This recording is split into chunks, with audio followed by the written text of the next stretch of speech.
All relationships have their ups and downs, and now it appears Dwayne Wade and the Heat may have hit that, oh, it's like that stage, based on the latest developments in the SI.com report that says Wade and the Lakers now have mutual interest per sources.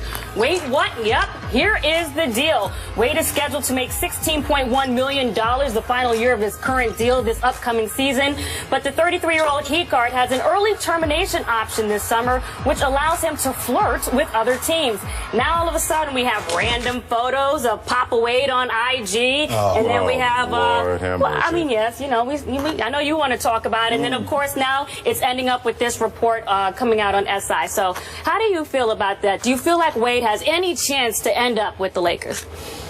I'll say this. It'll be a good fit for Pat Riley, and here's why. I think Pat Riley is trying to get from underneath the specter of Dwayne Wade now. What better to have somebody else put that mutual interest out there? This way, Dwayne Wade has done a lot for this organization. 3 championships, but at 33 years of age, he's played 12 years. The last 4 years, including the strike year, he has not played a full season. Back in the strike year, 49 out of 66 games. After that, 69 out of 82, 54 out of 82, and then 62 out of 82. Pat Riley has been very loud with the silence in terms of how things have stagnated. So I don't know if it's a good fit for Dwayne Wade with the Lakers. I'll say if you're the Lakers, you're not turning that down. If you're Dwayne Wade, you get a chance to go to Hollywood. You married Gabrielle Union, who's an actor, so you know she wants to be in Hollywood any chance she can get. But if I'm Pat Riley, I'm thinking, you know what? This could turn to be a perfect scenario that I've wanted to make a break from this guy. I want to start over, especially with somebody else or some bodies. So maybe the Lakers have mutual interest. All right, Dwayne Wade, have that mutual interest. This way you can go on with your life and we can go on with our lives. I think it's maybe more of a perfect fit for Pat Riley to move on from Dwayne Wade, cut that cord, and start over in Miami. So is he loosening his ring, or is he really ready to take it off with the Heat? D-Wade's doing what he's supposed to do as a free agent. He's going to flirt. He's going to look around. Look, as somebody who covered the New Jersey Nets when Jason Kidd was a free agent, you don't count anything out until he signs on the dotted line. I mean, he was going to come back to New Jersey, then he went to San Antonio, and oh, I don't know if I'm coming back all of a sudden now. You just never know what's going to happen when he takes these visits. Look, I would not discount Cleveland somehow, some way, getting into that mix, LeBron. But D-Wade deserves to kind of go through this and look at other teams. After what LeBron kind of did to him last year, left him hanging in the wind for a little bit there, he kind of sacrificed all that money for LeBron to come back. I will say this, though, he is Mr. Miami. You know, and if you're going to sell this whole thing, and George knows this, you're a Heat for life and all that stuff, you got to bring D-Wade back. And if I'm D-Wade, Miami's got a better chance to win than L.A. You're going to play with Kobe. It's still Kobe's team. You know what I mean? So, and I get it. Hollywood's great for Gabrielle. Everything would work out well. But I think in the end, it's probably going to come down to maybe Cleveland or Miami. I mean, you don't even really know what's going on with Chris Bosh and his health. Do you feel like he should come back to Miami? I think he should, because I agree with Ohm. I think if they bring back Dragic and Bosh and Whiteside can keep it together, I think that all of a sudden that team is a team that's a maybe top 4 or 5 seed in the Eastern Conference. So you've got a better shot. Where the Lakers, look, as much as we love Kobe Bryant, he's one of the greatest players of all time. That team is a 30-win team, man. Like, let's be honest with each other here, at least for one more season, and then we'll see how it goes from there. But here's the thing about Dwayne Wade. I'm mad at him. I am mad at him. Look, you got to do what you got to do. And here's the thing. You remember when Drake sang side pieces at the ESPYs? Oh, Lord. That's what the Lakers are here right now. How's that? Because it's all about, hey, Pat. Oh, you know, I know Cleveland can only pay me the mid-level or the taxpayers mid-level, but you know what? The Lakers can pay me more than $15 million. And they got Kobe, Julius Randle. And Gabby, I get the number 2. Gabby can go back to L.A. We're all good. So that's all this is. This is all about, hey, I got to show some leverage some way, somehow. Well, that's a real attractive option, though. Yeah, not from a basketball perspective, I don't think. I'm just saying, I'm talking about you have the Gabby aspect, you can make her happy. No, it makes some sense. Got some good pieces. I mean, it's not like it's totally a... I think that if Dwayne left Miami, L.A. would be the most viable option, whether it was the Lakers or if the Clippers could make it work somehow, though I don't think they don't have many options, much like Cleveland. They're kind of capped out. But here's the thing. If you're Dwayne Wade, get what you can get, because you've sacrificed approximately $20 to $25 million over the last several years. Yeah, so you got to make sure that Pat Riley pays you. You got to take care of a guy. And I'm not normally the guy that you say, hey, pay the guy on past performance. It's not like Dwayne Wade is washed. Okay, right.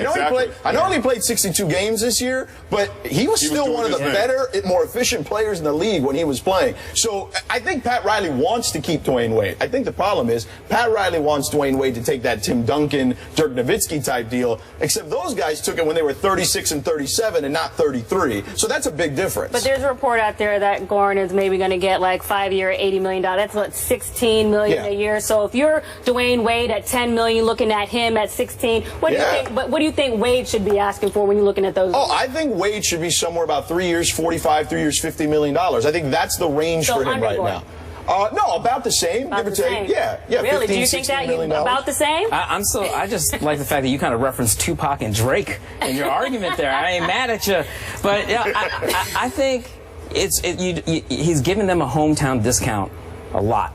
And I think this time Dwayne deserves not to give them the hometown discount. And LeBron doesn't play that, Freddie. Well, here's the deal. If you're Dwayne Wade, to their points, I'm thinking I've been the bigger person more than a couple of times here. Yeah. And anytime you've asked me to do something to benefit this organization, I've done it over and over. I know pro sports is a cold business, and I think that's why if you're Pat Riley, you think, I know you gave us that hometown discount before, but if I'm going to rebuild, it's going to be hard to rebuild if I have to pay you as much money as Goran Dragic. I think Pat Riley's looking at it from the business standpoint of, yeah, I know you gave us hometown discount, but you know, times change. What did they say in the movie Larry Clown? Times are tough. Well, times are tough for Miami. If they're going to rebuild, if you can't count on Dwayne Wade as much as you thought you could, even though he was very productive in a short amount of time last year, not playing 82 games, that's a decision that Pat Riley should look at for the overall health of the franchise and not the overall mental health or physical health for Dwayne Wade. What Pat Riley wants, Josina, is to be able to get in a room, whether he lands them or not. He wants to be able to get in a room with Kevin Durant. That's what he wants. And they need to come in at a certain number for all those guys, specifically Goran and Dwayne, so they can at least get themselves in that position. And let's not forget Hassan Whiteside, if he has another big year, he's got to get paid too, so they got to make sure to figure all that out. You know Riles has something up his sleeve for the future, and Dwayne Wade really only factors in, look, he will be, even if he were to leave for a one-year deal, he can always come back to Miami, but he'll always have a place in that organization like Alonzo Mourning. Dwayne Wade will probably have a job with the Heat long after he's done playing. But I don't think he cares about that stuff. I don't think Dwayne Wade cares to be a guy who's going to be in the organization forever. I don't think that's on his radar, because Dwayne Wade still thinks he can be Dwayne Wade. And we saw when he's on the floor, he can still be Dwayne Wade. And remember this, after next season, salary cap goes north of $89 million. The season after that, it goes north of $110 million. Don't think for one second Dwayne Wade's not thinking about that, thinking, wait, you can pay me this now, but you're still going to have enough money to go after somebody in the future because of the salary cap and the big deal the NBA signed with ESPN and TNT. And obviously, Pat Riley had him, you know, take a little bit less money so he can build. But if you're Dwayne Wade, you're a little salty and say, well, I did it last time, but you didn't exactly get LeBron here. I'm getting in touch with my inner George Sedano. Bleepity, bleepity, bleep. Yeah, from that standpoint, give me my bleepity, bleepity money because I've earned it. This is very simple. Give me my camera here. Pat. Please, just pay Dwayne Wade. Make us all happy here. Just pay Dwayne Wade. Keep him in Miami. One uniform for the rest of his career. Let's do it. You're a Miami guy. How will the fans react if Dwayne Wade is playing in purple and gold next season? Well, I don't think that will hurt as much. I think... How about the wine and gold? Cleveland. Yeah, the wine and gold. He went to Cleveland, all of a sudden things would change. If he went to the Lakers or the Clippers, anywhere else, even Milwaukee will have some money. He's got ties because of Marquette or whatnot. That wouldn't hurt as much. I mean, I know he's not Dan Marino, but he's been in South Beach for a long time, and he brought him championships. He brought championships, which Dan Marino couldn't. They are on the same level, but the problem is, Pat Riley is also on that level, too. He brought basketball to Miami. I know they were an expansion team in the 80s, but in 95, when Pat came there, they became a destination. So it's going to be interesting. I don't know. I think people would be divided on that. It's called a loyalty fee. You got him at $15 million. I'm saying maybe about 17 to 18 because people are coming to see Dwayne Wade and not your boy. D-Wade, Gabby, we got you. It's not our money. What do we care? All right, well, speaking of the NBA draft is 4 days away, but we are asking if you could draft anyone, whoever played, who would you get drafted in the top 5? That debate is next. And welcome to the start of another sports week filled with plenty of topics for us to get at to stay ahead of the game and see what's coming up on the show. All you have to do is go to our Instagram page where you can also leave your takes. Back after this. Come to your river, wash my soul. I will come to your river, Wash my soul. I will come to you. Let's talk about him. Yes, he will be back next season, but there is no certainty where the Truth will play next season. According to ESPN's Mark Stein and a Washington Post report, Pierce will play for the Wizards or the Clippers to reunite with his former coach, Doc Rivers. What is a better fit for him, though, the Clippers or the Wizards? I'll let you go first. You know what? I was there when he said that he didn't know if he was going to come back, and he was very emotional after making that three that didn't count. I mean, he looked like somebody had just taken his heart out of his chest.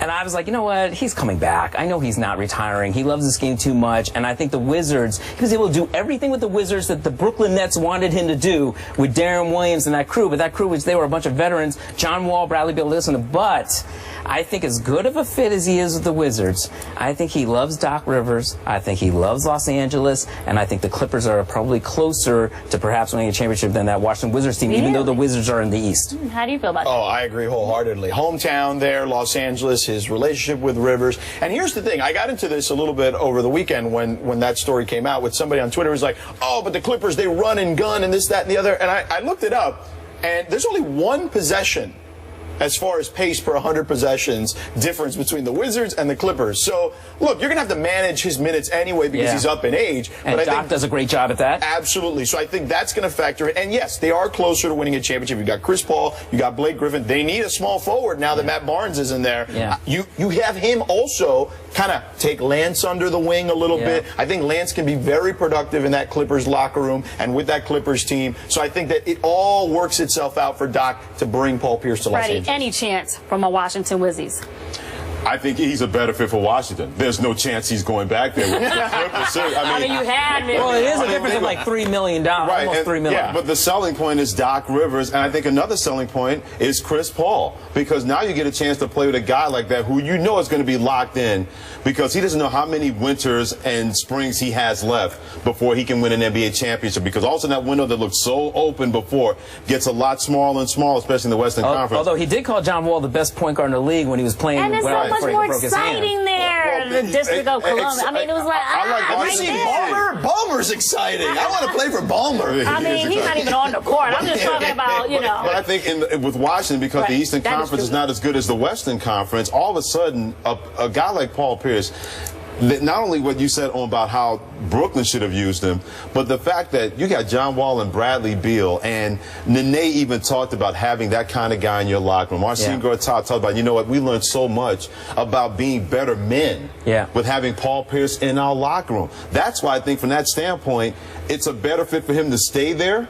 But he's not going to, because he's going out to Los Angeles. He did definitely feel the love in Washington. He felt the love from the guys in the locker room and that crowd. Absolutely. And I think that is not something to shake your head lightly at. Chris Paul, Blake Griffin, J.J. Redick, Paul Pierce, DeAndre Jordan, Jamal Crawford, and Lance coming off the bench. That's a wrap. He's going to L.A. That's a wrap? He is. I mean, you have Bradley Beal. And you know what? He works out with those guys probably during the summertime in L.A. And so you got to move everything all the way to the other side. Doesn't matter. His family still lives. He was born in the wood, as they call it, in Inglewood. What better for an Inglewood kid that you can't go to the Lakers, but you win the championship in your hometown with the Clippers? Inglewood. Yeah, exactly. I mean, it was like a hair from moving on, just like a hair with that shot on the side, just a hair. That's okay.